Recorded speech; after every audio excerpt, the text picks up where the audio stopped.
We need to take you to a live press conference at the headquarters of the NDC. Looks like they're raising some issues with the process. Let's listen to them.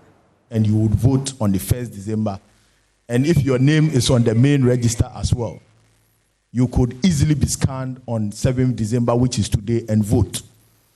We raised this point and made it very strongly. But as it has been the case, most often we do not take some of these matters serious in the media and push for the right thing to be done. Here is a very typical example. This tells you how defective the new system the Electoral Commission have put in place is. The kind of loopholes that we think has deliberately been created to save a desperate fallen Akufo-Addo from losing this election. I think this is bizarre and it undermines the entire electoral process that we have put in place. Having said that, there are a few issues that I think that it's important we draw your attentions to and we recount and follow deeply.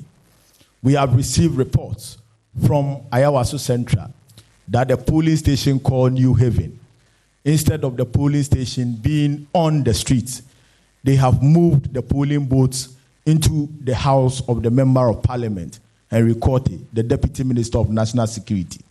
All attempts by agents and officials who were there to prevent them proved futile. We laid the report to the National Headquarters of the Electoral Commission. They have spoken to the district officer. As it stands now, still the action is going on. And it is important that we draw your attentions to it so that you move there, because we have established procedure for voting. We have rules and regulations that governs the positioning of polling stations. So those rules and regulations must be followed to the core. And any attempt to undermine or overthrow those rules and regulations in the interest of the MPP should be resisted. This morning, I was in Suhun to do some monitoring, and information was picked that a few hoodlums who are fully weaponized with various forms of assault rifle were lodging in some hotel. They had apparently been brought in by the Member of Parliament for the MPP. The citizens, out of vigilance, the citizens, out of their awareness, the citizens, out of the charge they have put upon themselves, invaded the hotel, and they were able to get 30 young men, macho men, who were fully armed, and they called in the police to arrest them. Guess what? After they arrested this gentleman with the weapons, I left there just under an hour.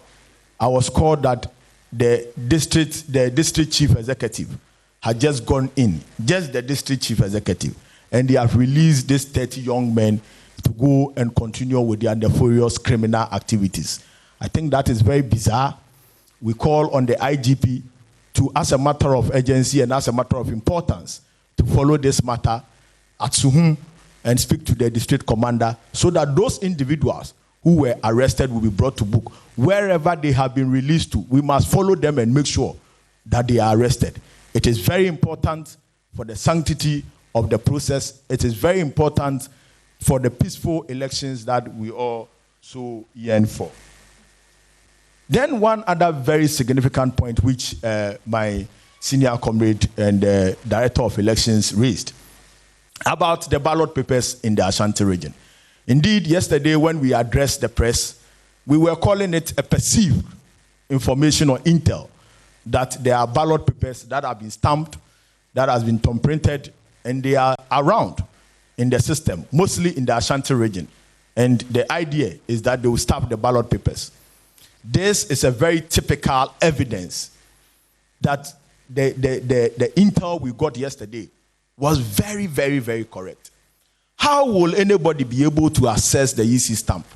At IPAC, when we had discussions on things like this, they told us that the stamps that they are going to use, you will not even know the stamps. No agents, no officer will know the stamp. It is only the EC officials because of the security nature of the stamp. So how did they get the stamp? How did they get the ballot papers? These are very important questions that Jean Mensah and the people must answer. Enough of what the EC has done well. The EC has done well. You can never do well when the materials that you are using, the fundamental materials, the pillar of the election, the security material that you are using for your election is out there and it's in the hands of the MPP. What is the integrity in the process? What are the core values of the Electoral Commission? Fairness, transparency, integrity. These are three core values, three core principles that exist in the world that has been raped by Jim Mensah and the team than any other principle, their own principles. So these are issues that we have to, deal with moving forward. Then one other important issue is that there are some places where our agents have been asked to sit far away from where the electoral activity is taking place. Indeed, it is important that we send this message through the media so that every agent who is listening to us now, you are supposed to sit with the electoral officers and observe every single activity that they are doing, including whose picture appears on the device when the QR code is scanned. If you do not do that, somebody can come and vote in somebody's name because, as we said yesterday, the system has been designed with a loophole that can allow somebody to vote for somebody. So all agents must get close to their tables. Then last but not the least, it is advised that the kind of thumbprint, the thumbprint ink that we are using, yesterday we raised it here. The Electoral Commission on our blind side just decided to use the stamp pad as the voting pad. Meanwhile, there are specially designed voting inks that are used. The reason is that the voting pad that we have used in the past, they come in very deep and thick. So immediately you put your thumbprint on it, it comes very thick.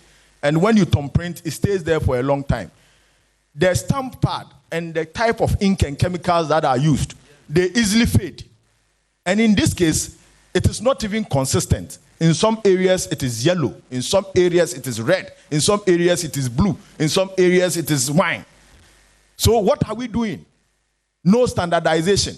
So how will we be able to determine if somebody go and bring foreign material and drops it in the ballot box?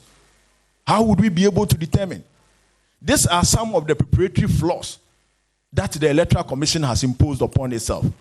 Now, what is appearing is that because of the light nature of the stamp pads which we are using to vote, if you sanitize your hand immediately before you go and vote, you are unable to get the ink very well. And within some time, it vanishes. And this is simple chemistry. So we are advising as much as possible, those who are voting in this last minute, when you go to the polling station, please wash your hand. Do not use the sanitizer. Finish voting. When you finish voting, you can use the sanitizer.